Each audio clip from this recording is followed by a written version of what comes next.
Right, now then. This is just a quick introduction to say what we'll be doing and who I am and things. So I've got a few little notes here because you have no idea how many times I've already filmed this and keep forgetting what I'm supposed to say. So I've got a little list. Who am I? My name's Wayne. I'm the youth arts worker at Bransholme Community Arts Enterprise. And that means I go around different youth clubs doing different arts activities all over Bransholme and surrounding area. I've been doing this for the last 12 years. We're funded through Children in Need. And obviously we can't go out at the moment, so I'm putting these little videos out for, well, primarily, originally it was just for our partners and young people that come to our clubs. But obviously it's on YouTube, so everybody can get involved.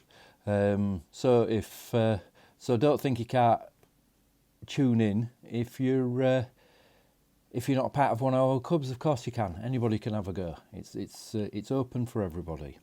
Right, what else have I got on my list? What I do. So I've done that one. I've already answered that one.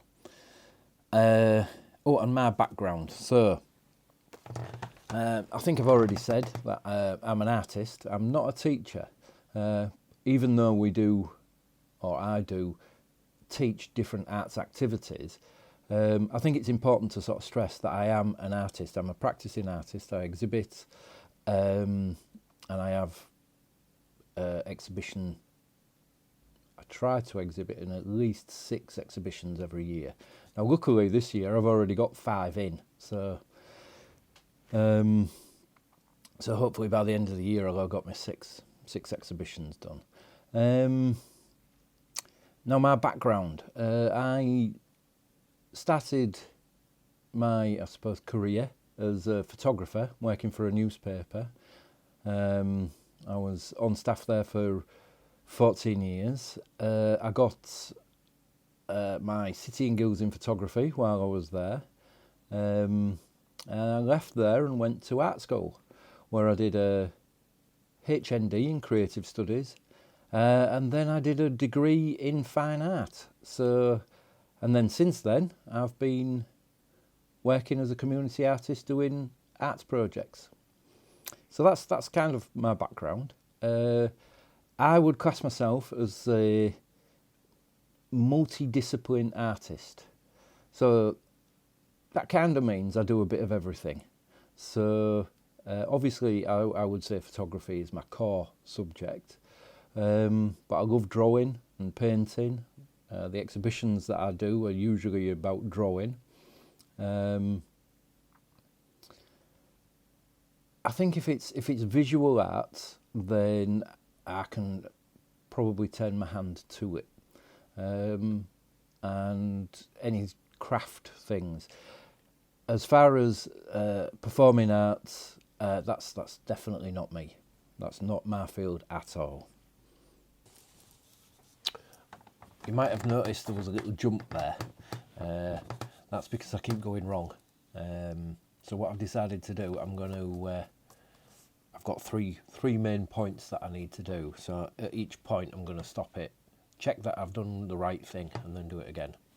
Well, if I haven't done it, do it again, but then move on to the next point if I've done it right. So obviously I'm filming this now, so I've managed to do the first bit right. Finally. So, the next bit. What will I be doing and when? Now, the when's an easy one. I'm going to try and get out an episode each Wednesday. Let's take my glasses off because everything's in fuzzy. I can only that's fuzzy. You're not. So yeah, every Wednesday. So roughly Wednesday afternoon, I'm trying to get something together.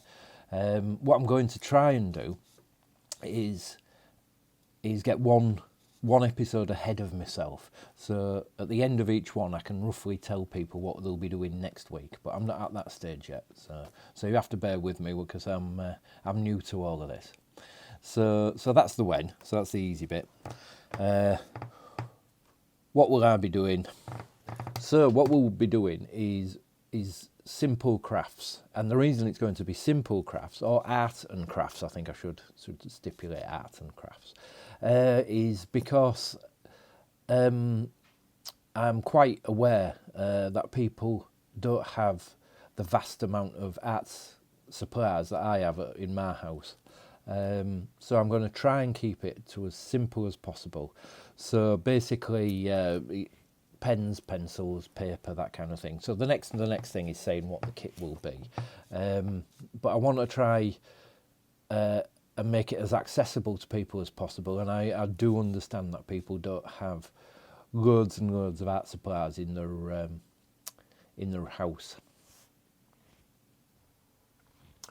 So look how long this is taking me to do. I'm on to my next brew. So, I'll put that there, it's a bit hot. Can't drink that yet. So, number 3, point 3, final point. What kit will we be using? So, like I said, well, I'm trying to keep it as simple as possible. So, sorry, my table creaks a bit. I don't know if that's coming out. I'm going to move that right out of the way because it's a bit too hot. So basically, pencil. Yeah. Paper. I had some paper somewhere. Everybody knows what paper looks like. I don't really need to bring a piece of paper out. If you've got a book, you could do it in your sketchbook. Apart from the first thing we've actually already put online is making things out of sheets of paper.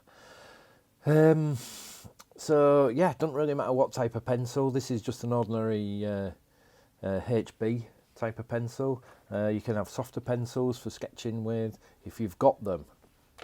The next thing are pens. I'm going to be using ordinary pens. This is just a Bic. That's the thing. If you've got gel pens, they're really nice to draw with. They're very good pens, sort of thing. Possibly a rubber. If you come to my clubs, you know I'm not a great big fan of erasers. I think you should just draw faintly. Leave all your construction lines in because I like the look of drawings like that. Draw really, really faintly. So here's a tip. Don't hold your pencil really, really tight when you're drawing. If you hold it nice and gently when you're drawing, you can't do a really hard line. So there's, and then even if you're doing a faint line and going to rub it out, a fainter line rubs out a lot better than a real strong one. We'll be doing some sort of origami kind of things, but we'll be cutting paper and that. So a pair of scissors. That's just bog standard scissors. I've got some really posh scissors that look like don't know what kind of animal that is. I don't really matter what noise it would make. So and that's it. These are my favourite type of pens. I love these. They've got 4 different colours on. But like I said, whatever you've got, and that's basically it. I'd like to talk a little bit about paper though. I know I said, you know, everybody knows what paper is.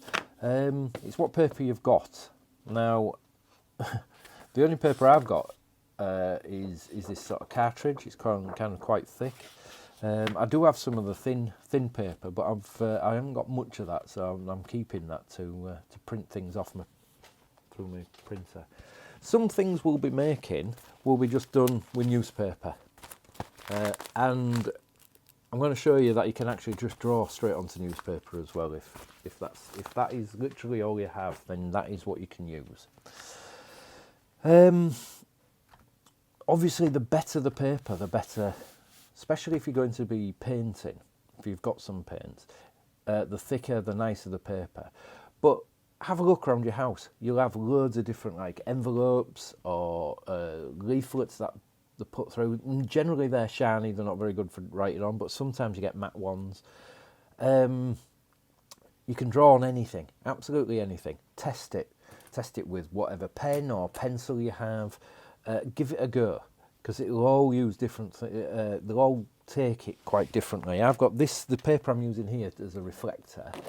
This is really quite thick paper, but it's quite shiny. You can't really paint on that. Whereas this paper, I've got some. Oh, don't know if you'll tell under the lights I've got, but that's grey. You can tell. You can tell that that's different, can't you? Yeah. And it's got a little bit of a texture. It's kind of nice for painting on, is that one? So just, that's all fallen. So just practice different types of paper, doing different things. What's next? You might need a glue stick. If you've only got a paste type of glue, then that's fine, use that. Literally whatever you have. You can also use, this is double-sided tape.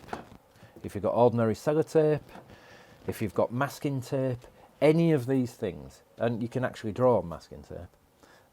Back to the paper. Try drawing on toilet paper if you've got any in your house. What's the other thing? Colours. So obviously, if you can add colour to certain things, that's kind of good. Now, you know, I've got a posh box of colours. There we go. I've got a nice posh. It's never been used as that either. I've also got these. These have been used. These are ink tents. These are really posh ones. Can you see all them? Yeah. And the problem is all my ordinary ones are all at the office, which obviously I can't get to. But like I say, if I'm doing it with posh pens and you've only got ordinary ones, it doesn't matter. If you've only got posh ones, use those. Felt tip pens. Those are all quite good. Literally whatever you have, try it. So if the only colours you've got is a paint tin, and this is my little paint tin, so this is what I use when I go out and about sketching outside. As you can see, there's all these tiny little colours and things. Then use that. If that's all you've got and you don't have felt tip pens, use paint. What I'm trying to say is, I am going to try and keep this as simple as possible. So whatever you have, use. And I think that's about it. I think I've covered everything. So please enjoy as we go through, and bear with me. All being well, I will get better at this. All right. So thanks for viewing, viewer.